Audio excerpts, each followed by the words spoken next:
Welcome to the Government and Economics, Civil Rights and Civil Liberties lecture. Over the course of this lecture, there are three essential questions that you should be able to answer. The first essential question is, how does the Bill of Rights limit the government in the United States? The second, is the concept of due process important to a free society? And third, should the government have to inform each individual who is arrested of his or her rights? Over the course of the year, we've talked about the competing interest in our government. One of these push and pull situations deals with civil liberties versus civil rights, and oftentimes it's decided in the Supreme Court. Well, civil liberties are protection from the government. Remember, the Founding Fathers had a real concern about a very strong federal government. It was the basis for why we actually revolted against the British. Now, unlike civil liberties, civil rights actually wants the government to get involved. They want the government to step in and protect your freedom. What you end up with is this balancing act between civil liberties and civil rights. If you make civil liberties the important part of your government, you end up with a government that's so weak that it actually cannot protect your civil rights. But if you make civil rights the most important part, you end up with a government that's so strong that it takes away many of your freedoms. There are three things I want you to get out of the relationship between civil rights and civil liberties. It would be these. First, all your civil liberties are based on the ideas of individual rights and limited government. Second, all U.S. citizens benefit from civil liberties and rights guaranteed in the Constitution, but these rights are relative and not absolute. Remember, these rights can be taken away anytime that it's necessary for the best benefit of all people. Finally, you have the right to do as you please as long as it doesn't infringe on the rights of others. So at this time, I want you to just think about it. What are some things that you can do, but yet there's still limits? Okay, take about 5 or 10 minutes and let's discuss a few of those.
Okay, now that you've had a few moments to just discuss that balancing act between civil liberties and civil rights, I want you to think about when do your freedoms end in order to protect another person's rights or their own freedoms? One of those freedoms that we often talk about is the pursuit of happiness. Now let's just say that my pursuit of happiness is basically punching people. That is something that makes me happy. Well, how can the government actually stop me? Well, according to the laws, my right to swing my fist ends where the other man's nose begins. Essentially, we've got laws that protect us from these abuses of our freedoms. Okay, another good example of this is using the word fire in a theater. Now, although I do have the right of freedom of speech, I don't have the right to use it in a situation that could cause bodily harm to a larger group. At the 1787 Constitutional Convention, the Founding Fathers argued vehemently over whether the new Constitution needed provisions that specifically protected individual rights. On one hand, the Anti-Federalists wanted a list of individual liberties, a Bill of Rights to restrain the authority of the new national government. On the other hand, the Federalists argued that a national government could enhance rather than inhibit individual liberties. The Federalists were also afraid that if the framers tried to list individual liberties in the Constitution, anything that wasn't listed would not be protected, that listing individual rights might actually lead to more limitations on personal freedom. In the end, the Anti-Federalist argument wins out, and your very first 10 amendments make up what we call the Bill of Rights. Now, as you notice up here on the chart, I have the question, why were they actually established? Well, if you take a look at the very first amendment of the Bill of Rights, it begins with Congress shall make no law. Now, what this means is it originally applies to the federal limitations on individual rights. So let me give you an example of one that's kind of a time-honored tradition, the idea of freedom of religion. Now, what it meant was the federal government could not create a religion for the entire nation. It did not mean that a state could not create a state religion. So let me give you a couple examples. Now, one example is in Pennsylvania, where you had a group that was starting to become a minority, Quakers.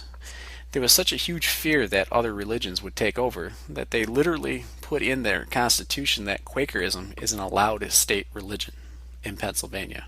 In Massachusetts, the actual founding of that colony originally was with Puritan settlers, and they didn't have a real high toleration of other religions. Now, for that reason, they actually made it state law, going right up into the 19th century, that you had to be a part of the Congregational Church just to vote. So what changes all this? Well, it's the 14th Amendment, which was ratified in 1868. The 14th Amendment granted equal protection under the laws to all citizens.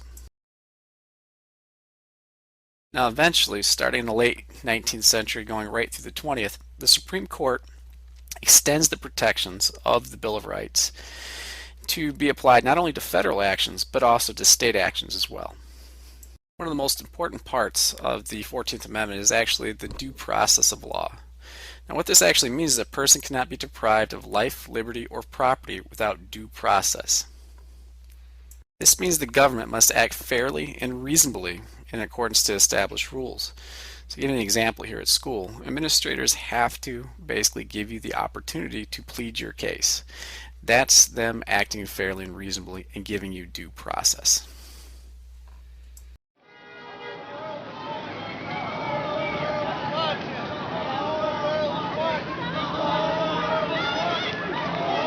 Out of the first 10 amendments, there is no other part of the Constitution that reflects the changes we have seen in American government, society, and culture than the First Amendment. As times have changed, our standards have changed for the way we look at many aspects of society, including what is obscene, what is offensive, and what is dangerous, and also what is a threat to national security. Largely because of its tension between individual rights and the protection of society, the First Amendment remains controversial and is often a battleground for arguments over what is right and what is wrong, and also what is good and what is bad in our culture. Now what we're going to do is we're going to break down the First Amendment into essentially 5 essential freedoms and rights that you should write down and actually understand for the test. The first of these 5 freedoms is the freedom of speech. It says in the First Amendment, Congress shall make no laws abridging the freedom of speech. Essentially, it allows you to have the protection to express your views, even if they're seen as unpopular. Now, to give you an idea of just how far and how extreme this can go, there's a church known as the Westboro Baptist Church that has been going about the country protesting at the funerals of dead soldiers. Now, what they bring are these signs and placards that say that because America supports gay policies or gay marriage and those sort of things, that our soldiers are actually being killed as an act of God. Now, one family of one of these soldiers actually sues the Westboro Baptist Church, saying that it was offensive and, just not a right thing to do at a funeral. In March of 2010, the U.S. Supreme Court actually hears this case in Snyder v. Phelps. And what they do is they come to an 8-1 decision in favor of Phelps. Now Phelps is represented by the Westboro Baptist Church. Now, what the majority opinion of the Supreme Court actually states is that the Westboro Baptist Church has special protection under the First Amendment, and that protection cannot be overcome by a jury finding that the picketers themselves are outrageous. Essentially, the First Amendment protects unpopular views. Now I'm going to show you a quick clip of the West Wing. And what it's going to show is a flag being burned in protest. I want you to think for a moment whether or not this is allowable under the First Amendment. We can't tell you what an honor it's been to be here, to actually work here in the White House. I want to thank our new best friend, Zoe Bartlett, the first daughter. I'm not the first daughter. Well, I thought... Okay, Zoe Bartlett, the third daughter of the first family. Come on, guys, one more trick. You are just spoiled rotten. Just one. Please? Please. Well, you certainly deserve another trick. Tell her.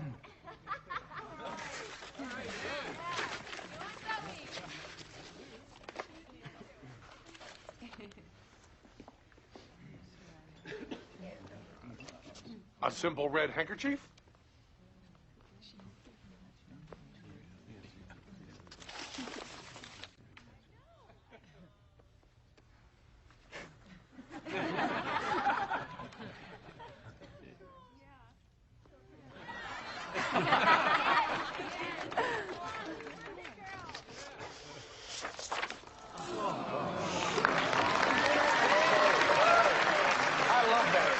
So simple. There is nothing like a vanish. So pure. But what does it mean? I know what you're thinking. A magic trick, a simple vanish, can have no meaning whatsoever. What if instead of using a handkerchief, a meaningless piece of cloth, we were to use a piece of cloth that was nothing but meaning? What if the piece of cloth we chose was the flag of the United States of America? Because, you know, with this flag on stage, there's a lot to think about. Now, it catches the gleam of the morning's first beam. In full glory reflected, it shines in the stream. 'Tis a star-spangled banner. Oh, long may it wave o'er the land of the free and the home of the brave.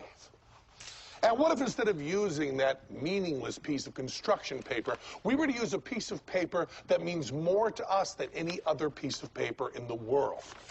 The Bill of Rights. The first 10 amendments of the Constitution, including my favorite amendment, the First Amendment. It's the one that guarantees not just everybody in this room, but every single person in the United States, every citizen, every visitor, every magician, freedom of speech. It's the one that says if we want to add a little bit of spontaneous combustion to our simple vanish, we can do that. We can take some tinder and a very eccentric magic wand, and we can do this. And it's okay. Because even though the flag is gone, the Bill of Rights remains. They just burned an American flag in the White House. Where is Vinnick's office? Dirksen 464. Thanks. Cut Penn and Teller's statement. Listen. You're not gonna love it. So how about a few minutes after you get back from the Vinnick meeting? For what? For me, for that talk we were gonna have The Supreme Court has ruled that we can do whatever we want with the flag, and the Founding Fathers obviously intended. Are they still here?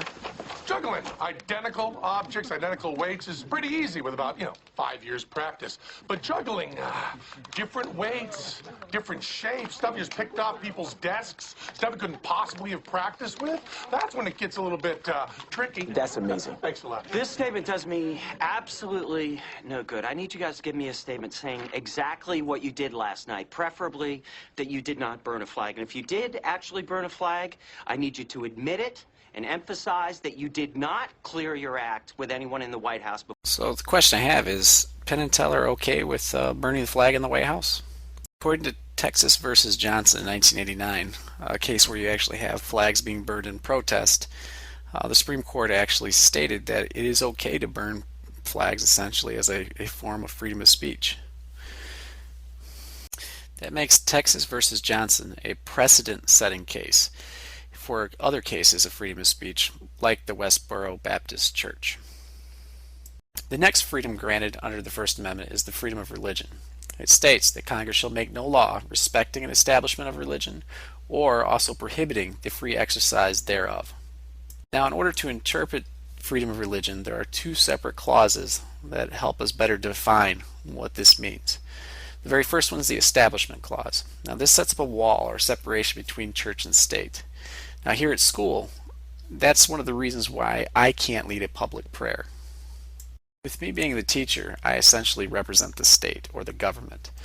Now, with you being students, you guys are actually compelled to be here. Now, if I'm actually leading a prayer in school, I am technically breaking the Establishment Clause. Now, does that necessarily mean that no prayer is allowed here on school grounds? And basically the simple answer to this is no. Prayer is allowed here on school grounds. It just depends on who's doing it. Now, that leads us to our next clause. Now, the free exercise clause essentially means that the government cannot prevent you from practicing your religion. So meaning that if you're here at school and you wish to pray, you're allowed to do so because you're a student. And if I was to tell you you're not allowed to, essentially I would be breaking your freedom of religion. Now, the case that pretty much clearly defines this is Lemon v. Kurtzman in 1971. This is the precedent-setting case when justices try to figure out whether freedom of religion is being basically violated. The next freedom that's protected under the First Amendment is the freedom of the press. Basically, Congress shall make no law abridging the freedom of the press. Now, freedom of expression has to be within reason, meaning that you can't libel or slander someone, essentially say things that are false and trying to pass it off as factual in order to destroy this person's reputation. And the next freedom is the freedom of assembly. Essentially, Congress shall make no law abridging the people to peaceably assemble. What this means is that you can have non-violent types of protest. Now, this does not give demonstrators the right to trespass on private property. Now, a good example of a protest movement that had violated some private property was the Occupy Wall Street movement. And what they had done is they had occupied a private park, Zuccotti Park. Now, because Zuccotti Park was a private park, the city of New York had every right to remove the Occupy Wall Street protesters because they were trespassing. It really wasn't an issue of freedom of assembly. It was really an issue of trespassing on private property. The final freedom that's guaranteed under the First Amendment is the right to petition the government. Essentially, people can petition their government to try to change or try to make things better in their lives, essentially redress a grievance or a problem. And next up is the Second Amendment. And in the Second Amendment, it says a well-regulated militia being necessary to the security of a free state, the right of the people to bear arms shall not be infringed. Now, if you look at this, it really was not intended for individuals to have the right to bear arms. Instead, it was intended for the states to be able to have militias. Now, the purpose of this was to protect themselves from a strong presence of the federal government. If you look back in American history, you can see where this has its origin. In the American Revolution, the British, in the very first battle, they were actually sent out to gather up the guns away from the Massachusetts militia. This being said, they understood that weapons protected their freedoms.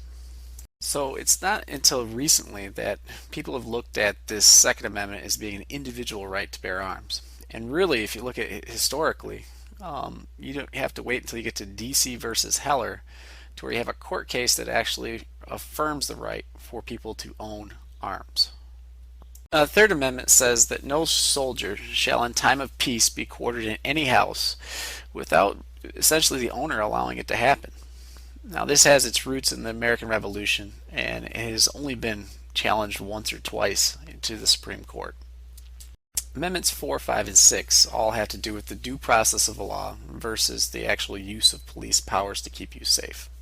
Now, the Fourth Amendment essentially deals with things like warrants, for example, and you're not allowed to actually search someone or search someone's home unless you have probable cause, meaning you have to have an actual reason. Now, the precedent-setting case for the Fourth Amendment is Mapp v. Ohio in 1961. Essentially, police officers came to Mapp's house looking for somebody who had committed a burglary. Instead, they found things that were illegal in Mapp's home, and they decided to arrest Mapp for it. Now, the Supreme Court finds in favor of Mapp because the police officers were not there because Mapp had committed a crime. They were there looking for somebody else, meaning they had no probable cause or reason to actually search Mapp's home for these items. Now, the Fifth Amendment has all sorts of things going on, and usually when people think about the Fifth Amendment, they're thinking about watching like a television show and seeing mob bosses getting up there and saying, "I plead the Fifth." There's a reason for that.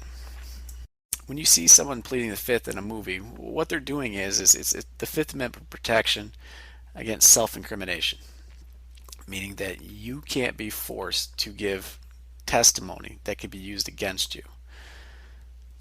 Another very important part of the Fifth Amendment is this concept of double jeopardy. Essentially, it's trying to keep the government from harassing people. So whether you're found guilty or not of a crime, you can't actually be tried for that same crime twice.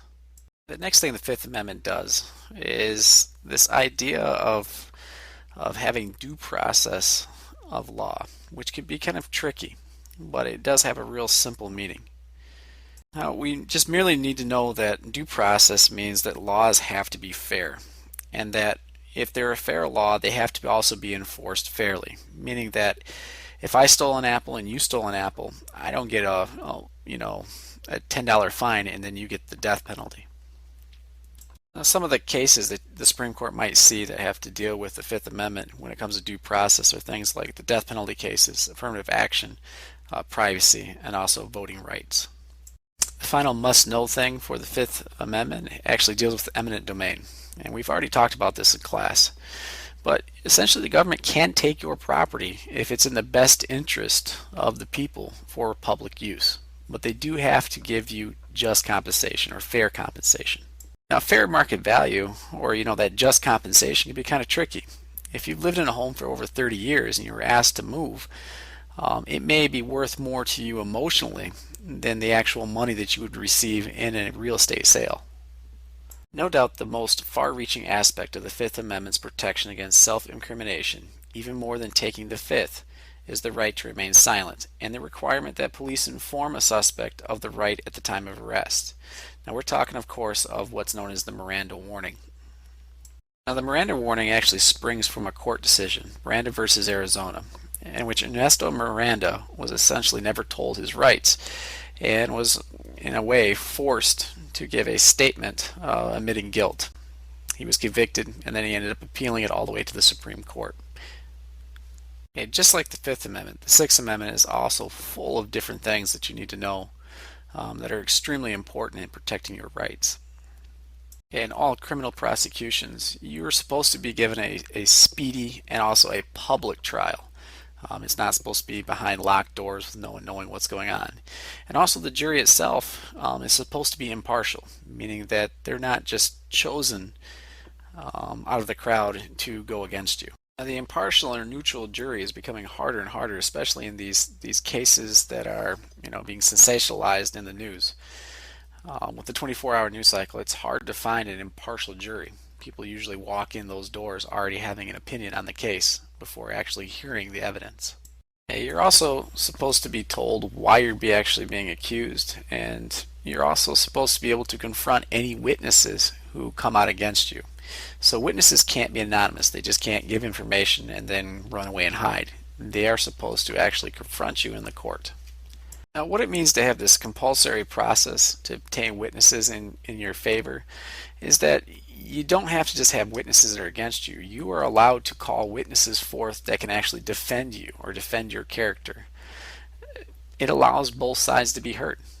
Now, the Seventh Amendment is basically talking about civil cases. Essentially, if you were accused in a civil case and the compensation is going to exceed the amount of $20, you have the right as the accused to ask for a trial by jury. Now, this applies to federal cases only, not state cases. And it's an important distinction because even though the 14th Amendment exists, there hasn't really been any precedent-setting cases that have basically forced all states to do exactly this. The Eighth Amendment is usually recognized as the cruel and unusual punishment amendment. Essentially, punishment should not be too cruel or too unusual depending on the time. Now, this changes over time as our society changes as well. Now, when they talk about excessive bail, what they're talking about is that, if both of us are going to be put on trial for theft, one of us shouldn't have to pay more than the other for bail. Essentially, the bail should be equitable between the two of us. The Ninth Amendment really talks about all those things that are not actually put into the Constitution. And those rights that are not put in the Constitution are supposed to be retained to the people. So a good example of that would be the right for privacy. Now, the right to privacy is not specifically mentioned anywhere in the Constitution, but few people would say there's no such thing. We all have the right to be left alone, especially from the government interference in our personal lives. Now, the 10th Amendment is kind of similar to the Ninth Amendment, essentially saying that all the powers that are listed in the Constitution are essentially the powers of the federal government, and anything that's not mentioned is really still reserved for the states. Now, what this is, it's the essence of federalism.